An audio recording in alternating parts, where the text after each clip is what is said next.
Hey everyone, Alyssa here with Good Life TV, God and Hip Hop. Tonight we're gonna break down BJ the Chicago Kid featuring Kendrick Lamar, His Pain, and find out how Kendrick turns his pain into purpose and how BJ finds out in his time of need how close God really is. Let's discuss this unconventional worship song and the artist highlighting God through their music, showing you that if you tune in, you can find God in everything. Because if you're gonna listen to secular music, make sure it's something that can still feed you. Otherwise, it's just noise. Make sure to hit subscribe in the lower right-hand corner to watch all my new videos, and let's get this message started.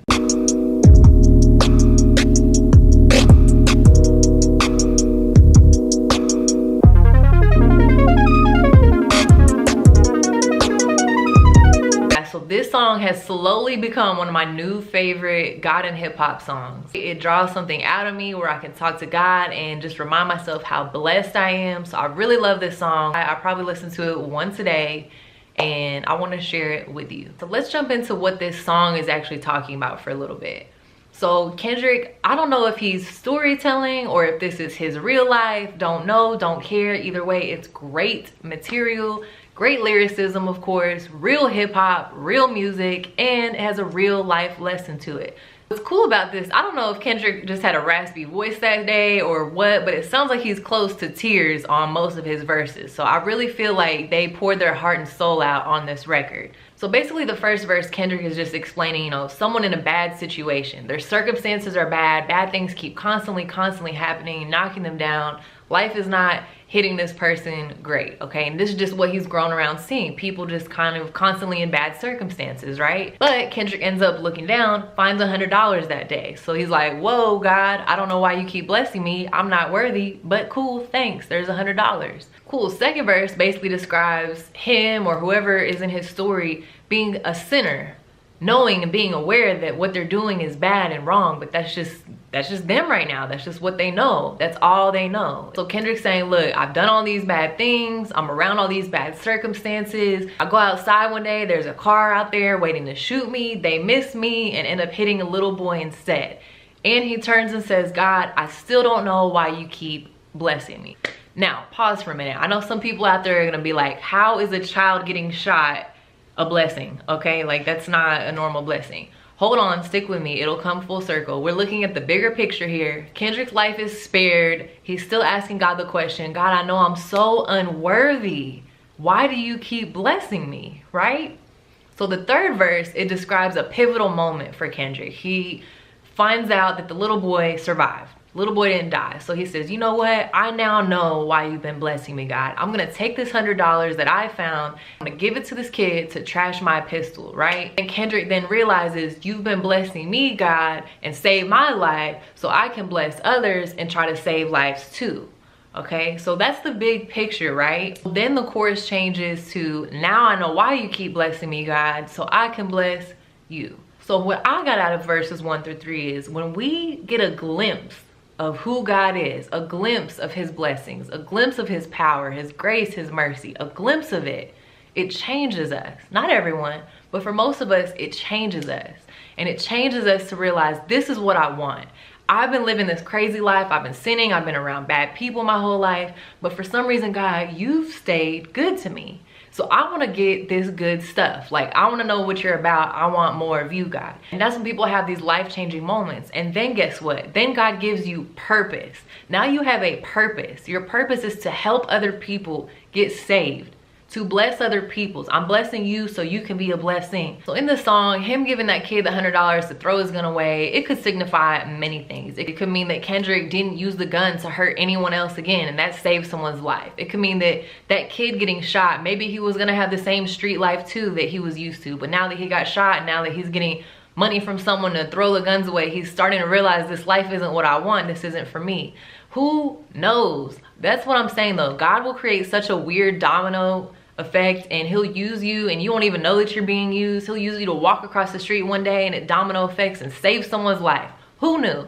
But that's how cool God is. So that's why I really like this song and like the transition of it, you know? It kind of flows to, I don't know why you're blessing me. I don't deserve it. You've given me your grace and mercy. Oh, now I get it. Okay, I'm rolling with you, God.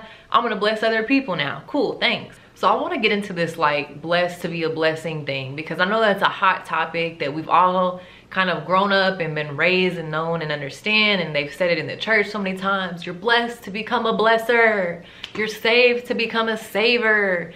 And that's cool, it makes sense, we're supposed to do that. That's part of our calling, live a holy life, be an example, blah blah blah. But do we really do that in everyday life? Do we really do that? Do we really hold ourselves accountable? I know I'm guilty of it personally. I know there's been times where I've just been too lazy to help someone, to be a blessing. Guilty as charged, and I'm not proud of it, but I'm human, I make mistakes too. So let's get into this. So Proverbs 11:25 says, a generous person prospers, whoever refreshes others will be refreshed. Cool, okay, so we're supposed to do that. It's in the good book, it's in the Bible, it's written. It is something we're supposed to do, but I want you to keep in mind, not all of your blessings back, your refreshings back in return will be on this earth. And I think that's why a lot of us stop and don't help people. We expect this instant gratification, an instant blessing. Oh, I did something good, God, where you at? I need some help, need some money, you know, whatever I've been asking for. And it doesn't work like that. A lot of the times when we help people and bless people and refresh people and all that good stuff, we're storing stuff up in heaven for our eternity, not here on this earth.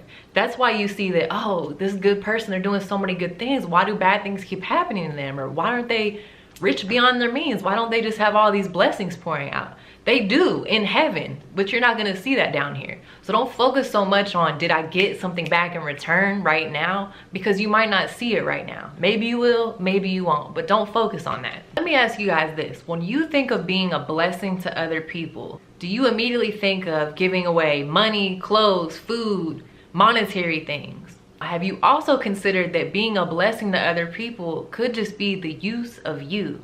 Because remember, we are vessels in this life. I talked about this in a previous video that I'll link at the end about be the example, but we're the vessel. We have the ability just talking to people, just hugging someone, smiling, giving a compliment on someone's roughest day. Like, you never know the things that God's gonna call you to do that could be considered a blessing. I think our first thought is, oh, I wanna help someone, so maybe they need money or food, or they need these monetary things. And I'm sure those people will take that because yes, everyone can use money in the world. But at the end of the day, some people are really out here hurting. Like, they are really in pain internally. And that's emotions that we have to deal with that we can't fix with money. I think that we forget a lot of the times that we ourselves can be a blessing. We are a vessel that God can use. God can literally give us the words, speak through us, and just use us as a body to help someone. So look, I can bless someone with my time, with being nice, being non-judgmental, accepting someone, being different than the rest of the world. I can bless someone just by being me. Guys, so Matthew 20:28 says, just as the Son of Man did not come to be served, but to serve and to give his life as a ransom for many. Jesus did not come here to be served. He was the biggest celebrity of all times. God's son is here, hold on. He could have got any special treatment he wanted. But Jesus said, I'm not here to get served. I'm here to serve you. I'm here to serve God's purpose and bless other people with the word. And that's what we're called to do too. We're called to serve others. We are servants for Christ. So make sure that you're going out there and recognizing that you yourself in any state, you don't have to have a dime on you, can go be a blessing to other people, okay? So guys, how do you become a blessing to others? I'm gonna give you 3 quick tips. Number 1, stay connected to God. Wake up in the morning, pray. On your way into work, your way into school, wherever you go, pray, God, who can I bless today? How can you use me for someone's needs today? And watch, he will tell you to do random things. Okay, number 2, use your unique spiritual gifts that God has given each of us. We each have different gifts. We each have different strengths, weaknesses. Something that I may do to bless someone else may be different from what God calls you to do to bless someone else. But just stay in tune with God. Use your unique talents to your best ability. And number 3, remember that even if you feel unworthy, untalented, not good enough to give someone a blessing, give someone advice, a conversation, give someone support, if you feel like you don't have the words to say or whatever, remember this, Luke 12:12, the Holy Spirit will give you the words to say at the moment you need them. It's not about you. It's not about what you feel you're good enough for or what you feel you're not good enough for. God has called you to do specific things, and he will give you the words and he will give you the way to do it, okay? You just have to be open and ready to assist. So do you want to assist the kingdom or no?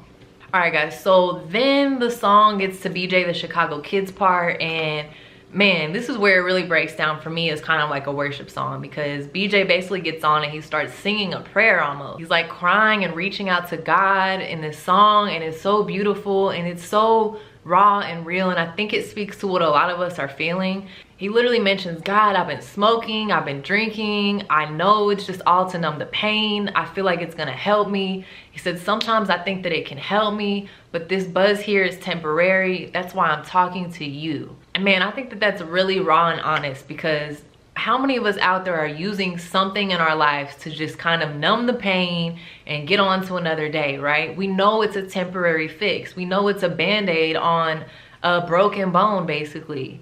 So he's saying, God, I know this is temporary. I'm telling you, like, I'm admitting to you right now, I know it's temporary, but that's why I'm talking to you, because I know I need something more. I need you. And I just really love when people bring that point, because a lot of people are in this world, they're hurting, they're searching for something, they're searching for love, they're searching for validation in all the wrong places. And literally God and God's perfect love is the only thing that can fill any void that you have.